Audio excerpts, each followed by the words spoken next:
Assalamualaikum warahmatullahi wabarakatuh. Di zaman sekarang ini, guru tidak hanya dituntut untuk menguasai aspek pedagogikal, pengetahuan, dan materi pembelajaran.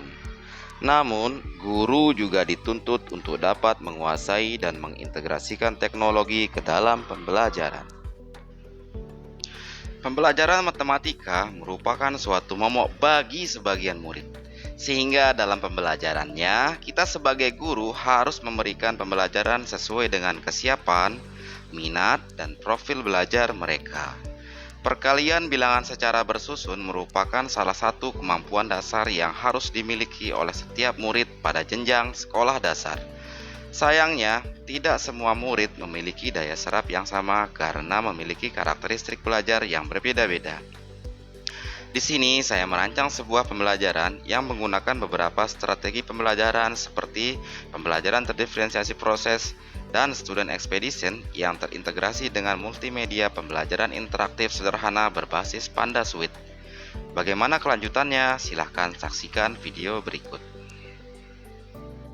Pembelajaran diawali dengan salam pembuka yang kemudian saya lanjutkan dengan membuat kesepakatan belajar. Langkah selanjutnya, saya membimbing murid-murid untuk membuka platform Merdeka Mengajar dan mengarahkan mereka untuk membuka bukti karya MPI yang telah saya rancang pada PMM dan memainkannya.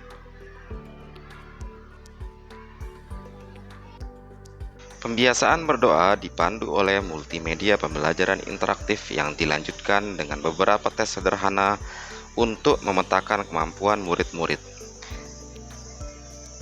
Dalam observasi yang saya lakukan, beberapa murid dapat menyelesaikan secara cepat dan ada juga yang sangat lambat. Dari hal ini, saya dapat memetakan murid yang dapat bekerja secara mandiri dan murid yang harus diberikan bantuan lebih. Penyampaian tujuan belajar dipandu oleh multimedia pembelajaran interaktif.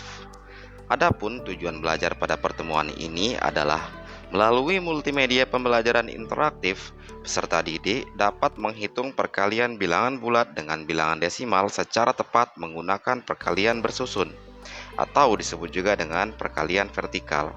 Selanjutnya, peserta didik juga diberikan petunjuk penggunaan media.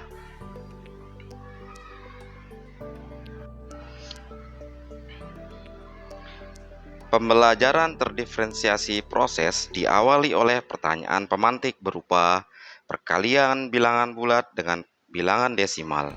Bagi murid-murid yang telah dapat menyelesaikan pertanyaan pemantik, mereka saya berikan kebebasan untuk menonton video pembelajaran perkalian bilangan bulat dengan bilangan desimal atau dapat secara langsung memainkan game. Sedangkan bagi murid-murid yang masih belum mampu menyelesaikannya, saya arahkan mereka untuk menonton video pembelajaran yang telah saya siapkan pada platform YouTube, atau mereka dapat mencari sendiri melalui pencarian web, buku, atau meminta rekan dan guru mereka untuk membantunya. Bagi murid yang masih sangat kesulitan, saya memberikan pembimbingan atau bantuan lebih untuk menyelesaikan pertanyaan pemantik.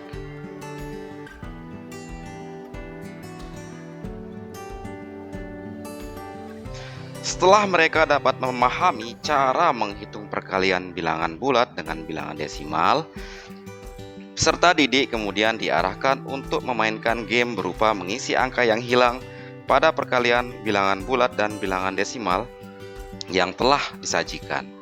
Terdapat 5 pertanyaan dengan tingkat kesulitan yang meningkat. Bagi murid yang dapat menyelesaikannya lebih dulu, di sini saya meminta mereka untuk membantu murid-murid yang membutuhkan bantuan yang kita kenal dengan istilah tutor sebaya. Sedangkan bagi murid yang sangat kesulitan, saya memberikan bimbingan intensif kepada mereka.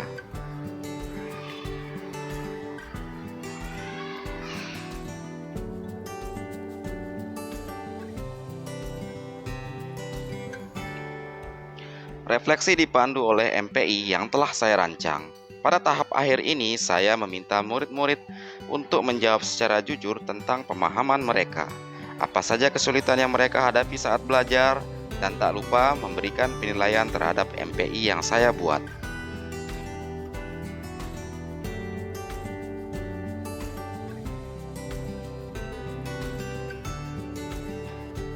Proses pembelajaran kemudian saya tutup dengan merapikan kerombok dan berdoa bersama.